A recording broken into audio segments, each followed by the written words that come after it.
Sayyada Gulrukh Akhtar, principal of Century Public School. I have completed MSc MET. Actually आम पिला play base method रे कि पिला माने जमती आगु को जाइकी माने केवल तांकर एजुकेशन वाइज नुह तांकर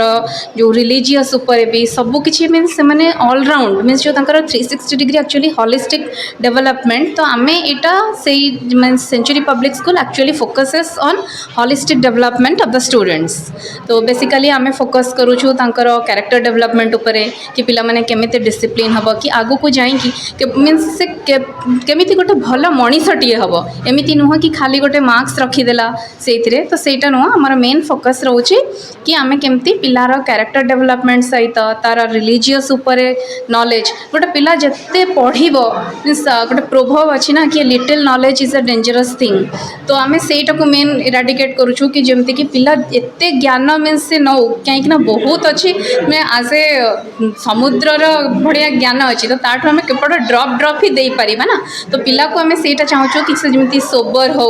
काइंड हार्टेड हो सी अन्य मानक दुखटा बुझू से जिनस कि पिला मानकर टोटाल उपर आम होलिस्टिक डेवलपमेंट उपर फोकस कर सरफराज आलम मो सेंचुरी पब्लिक स्कूल रे चेयरमैन अच्छे कौन चिंता करछन्ते आपनक विद्यालय एवं वार्षिक उत्सव जो पालन प्रति पिला सोसाइटी रे शिक्षित हो आमर यही लक्ष्य प्रति पिला सोसाइटी रे शिक्षित हो आगु को बढ़ू पिला होचंती देशर भविष्य से आमर यही चेष्टा अच्छी जो पिला पढ़ी पारना पैसा जोगु पैसा दे पारना आम तांको फ्री रे टीचिंग दौचु एजुकेशन दौचु आमर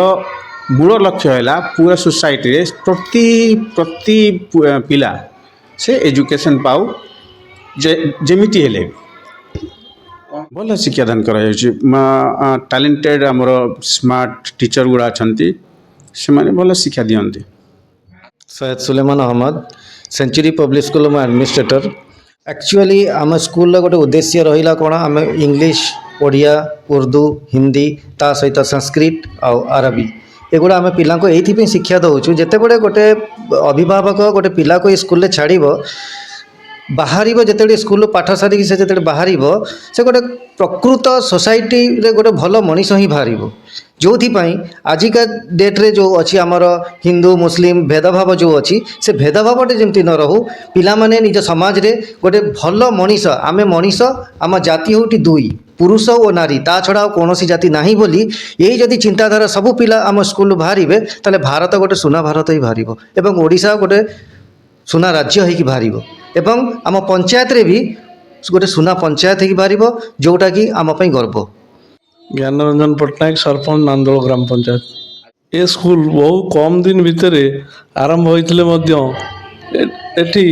सबु प्रकार सुविधा थाइकरी पिला माने कर जो परफॉर्मेंस आम देखिलु अति सुंदर लगला एठिकार शिक्षक माने एवं आर जी सेक्रेटरी मौलाना सिराज स्कूल को रीतिमत ठीक भाव में या देखिकी स्कूलटा को ठीक भाव में परिचालना करुँच अति सुंदर लगला परिवेश एवं पिला मानकर जो प्रकार नृत्य गीत जो प्रकार कार्यक्रम ये देखिलु अति सुंदर लगला।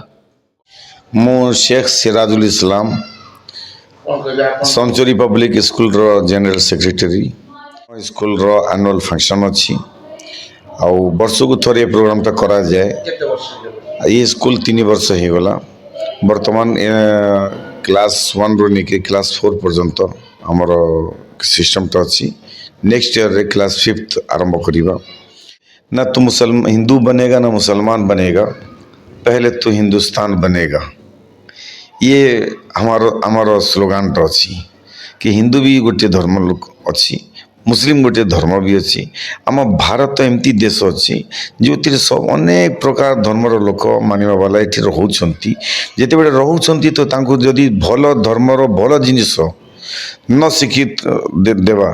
ताहले से पुणी अलग लाइन ये करेंगे तेणु आम निज अंडर रखिकी सबू धर्मर भल जिनस पिला शिखेबा तांको शिक्षित करवा खाली एजुकेशन नुहे एजुकेशन सांगे कैरेक्टर केमती भल हम कैरेक्टर लेस न हूँ पिला से सकाशे सबू धर्मर ଗୁରୁମାନଙ୍କୁ ଡାକିକିରି ସବୁ ଧର୍ମର ଯେଉଁ ଯେମିତି କୋରାନ୍ ଅଛି, ପୁରାଣ ଅଛି, ରାମାୟଣ ଅଛି, ଗୀତା ଅଛି, ସବୁ ଯେତେ ପବିତ୍ର ବୁକ୍ସ ଯେତେ ଅଛି ସବୁ ବୁକ୍କୁ ଆମେ ତାଙ୍କର ଭଲ ଭଲ ଜିନିଷ ନେଇକିରି ପିଲାଙ୍କୁ ଶିକ୍ଷିତ କରେଇବା। ଇଏ ଆମର ଉଦ୍ଦେଶ୍ୟ ଅଛି କି ପିଲା ଭଲ ହୁଅନ୍ତୁ। ଖାଲି ଗୋଟିଏ ଏଜୁକେସନ୍ ପାଇକିରି ଗ୍ରାଜୁଏସନ୍ କମ୍ପ୍ଲିଟ୍ କରିଦେବା କି ସାର୍ଟିଫିକେଟ୍ଟା ନେଇ ନେବା ନାହିଁ। ଭଲ ଇନସାନ କେମିତି ବନିବେ, ଭଲ ମଣିଷ କେମିତି ବନିବେ, ମଣିଷ ମାନବତାକୁ କେମିତି ସେ ମାନିବେ, ଏଇ ସକାଶେ ଆମେ ଏସବୁ ଜିନିଷ ନେଇକି ଚାଲିଛୁ। ଆଉ ଗୋଟେ ଅଛି କି ଯେତେବେଳେ ସେଞ୍ଚୁରୀ 100 ଇୟର୍ କମ୍ପ୍ଲିଟ୍ ହେବ ସେ ଯୁଗ ପର୍ଯ୍ୟନ୍ତ ଆମ ଇଏ ଅଞ୍ଚଳରେ ପ୍ରତ୍ୟେକ ଘରେ ଆମ ମେଣ୍ଟାଲିଟି ଲୋକ ରେଡ଼ି ହୁଅନ୍ତୁ। ପ୍ରତ୍ୟେକ ଘରେ ସେ ମୁସଲମାନ ଘର ଥାଉ କି ହିନ୍ଦୁ ଘର ଥାଉ କି ଶିଖ ଇସାଇ ଘର ଥାଉ, ପ୍ରତ୍ୟେକ ଘର ଭିତରେ ଆମ ଏଜୁକେସନ୍ ଡିପାର୍ଟମେଣ୍ଟରୁ ପିଲା ବାହାରିକିରି ଆମ ମେଣ୍ଟାଲିଟିକୁ ସମସ୍ତଙ୍କ ସାମ୍ନାରେ ରଖନ୍ତୁ। ଯେମିତି ଗାନ୍ଧିଜୀ ଚାହୁଁଥିଲେ କି ମୋ ଦେଶରେ ମୋର ବିଚାରଧାରା ଚାଲୁ, ସେଇ ପ୍ରକାର ଆମେ ଚାହୁଁଛୁ କି ଗୋଟିଏ ଭଲ ମଣିଷ ହେବା ପାଇଁ ଗୋଟେ ଭଲ ଏଜୁକେସନ୍ ସେଣ୍ଟର ଦରକାର। ସେ ଏଜୁକେସନ୍ ସେଣ୍ଟର ଆମେ ପ୍ରୋଭାଇଡ଼ କରୁଛୁ ନିଜ ସୋସାଇଟି।